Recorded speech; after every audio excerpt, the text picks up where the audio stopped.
Hello guys, welcome back to another video, and today you have joined me from the driver's seat of my BMW 760 Li.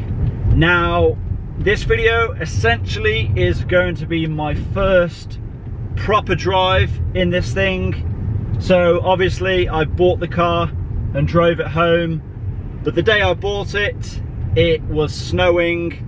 The roads were very icy, and yeah, I really could not even put down 50% of the power that this car has available. So today, the roads are not completely dry, but it's a nice, relatively sunny day, and I'm gonna try and find some nice B roads and really just open this thing up and see what it can do, because on paper this is the most powerful car I've ever owned, I've ever driven, so it's going to be interesting. It's more than likely the heaviest car that I've ever owned as well, just over 2 tons in total weight, but the power output should be somewhere close to 440 brake horsepower, providing that the engine is healthy, of course, which there's a good chance it has lost a few horses. You know, it is coming up on 18 years old now. But yeah, I want this to be a relatively long-term project, and I want to take it back to its former glory and put everything right that is wrong with the car, and just completely overhaul the engine and try and get back the power, any power that it has lost over the years. And first port of call is to get some fuel, because although we have just under a quarter of a tank, that really won't last very long in this thing. My average MPG is still showing a measly 7.1. I don't think I'm able to actually reset there at the moment because the iDrive system is down. I've tried to do it through the use of the indicator stalk, but I'm having no success. So let's put it in park again, and we'll get some fuel. And I'm feeling some 99 octane fuel. So we're at Tesco, we'll get some Tesco Momentum, and we'll put in, I don't know, £40 worth, which should be around 35 litres. That should probably do us about, I don't know, 50 miles or so, I hope. But yeah, let's get some fuel. It'd be interesting to see how much that has filled up the tank. So we're right on about half a tank. So yeah, we'll see how long that lasts us, I guess. Onwards we shall go. Just got to do the 3 mirror check, make sure that I'm not about to crash the cruise liner into anybody else.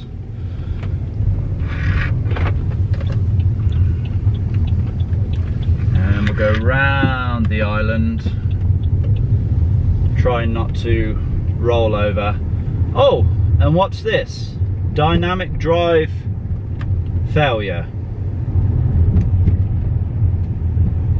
That's a good start to the test drive, isn't it? So the symbol indicated is a car that kind of looks like it's on the wobble with an exclamation mark, and it's in red as well, so that could potentially be serious. But I think that that is just the self-leveling suspension on the rear. So I'm gonna still continue the drive. It just means, I guess, we might have a bit more body roll now. It's kind of one of the features of this car. It does come with adaptive suspension. I think the rears are self-leveling, and the fronts, they are adaptive, so you can put them in sport mode or whatever. I don't know completely yet. But yeah, you guys don't really want to hear me waffling on about the car too much. You just want to see me drive it in a reckless manner, right? Well, I'm not going to drive it in a reckless manner. I am going to let it get up to temperature though, because that's one thing you do not want to do, is floor a V12 engine when it is cold. So I'm going to get up to operating temperature responsibly, and then we may put our foot down just a little bit and kind of see if we can see the potential that this car has. Elegantly going over the speed bumps there. Okay, so engine is up to operating temperature and the roads have opened up just a little bit, so I'm just going to stab the throttle now. Holy crap! Jesus Christ. Wow, that is like I just got punched in the back of the neck. Oh my Jesus.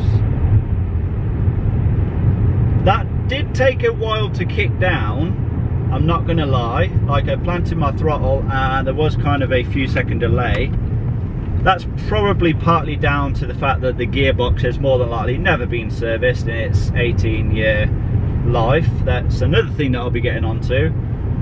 But Jesus, that's really like nothing that I've ever experienced before. I got up to a moderately high speed then very quickly, and when I was at that speed it did not feel like I was going that speed. I think that's mainly down to the fact that the car is only slightly smaller than the Titanic, but that was just another level. I'm pretty sure in those few seconds that I was accelerating I probably burned a gallon of fuel, but it was worth it. I had good fun, and we'll maybe do it once more or so. I think I need to get that window down there because you really could not hear a whole lot. You'd hear a little bit of induction noise, but you couldn't hear the exhaust at all really.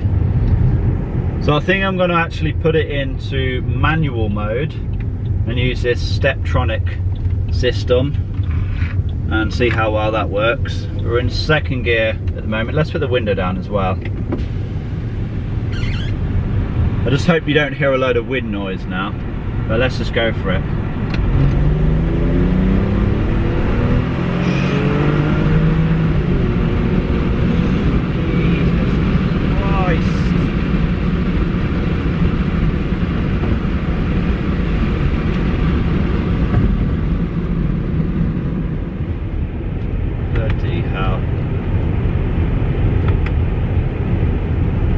That is mental.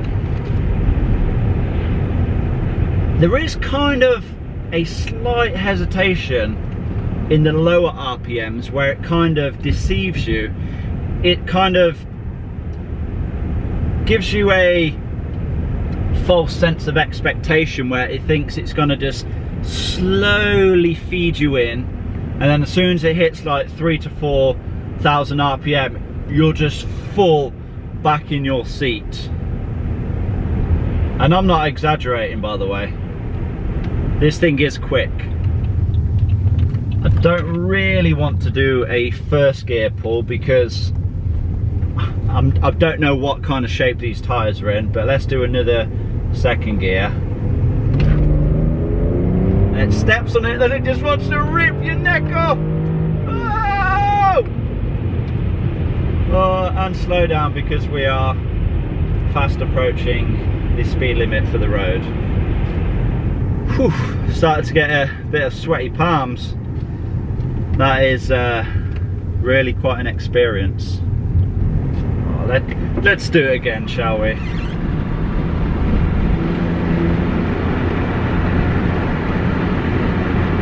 And we stab it.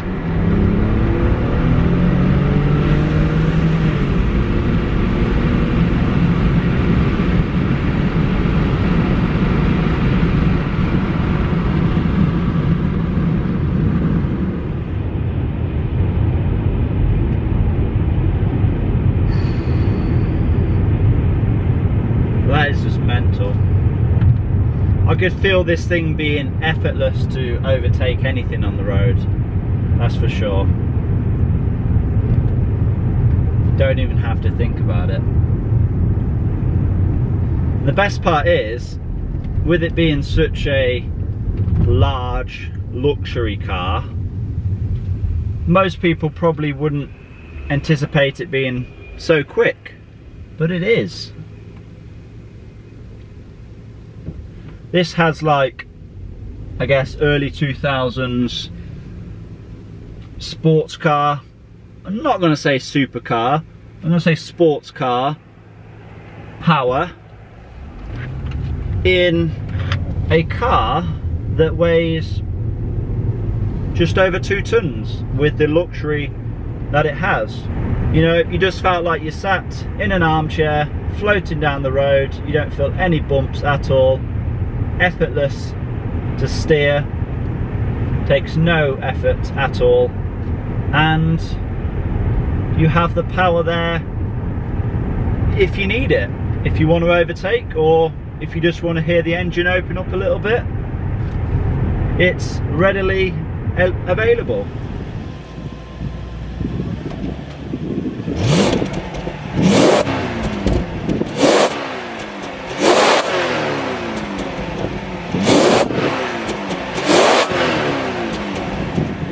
Okay then guys, so there's my first proper drive in the BMW 760 Li. I hope you guys have enjoyed this video. If you have, please remember to give it a like, leave a comment down below, subscribe if you have not already done so, and I will see you all in that next one.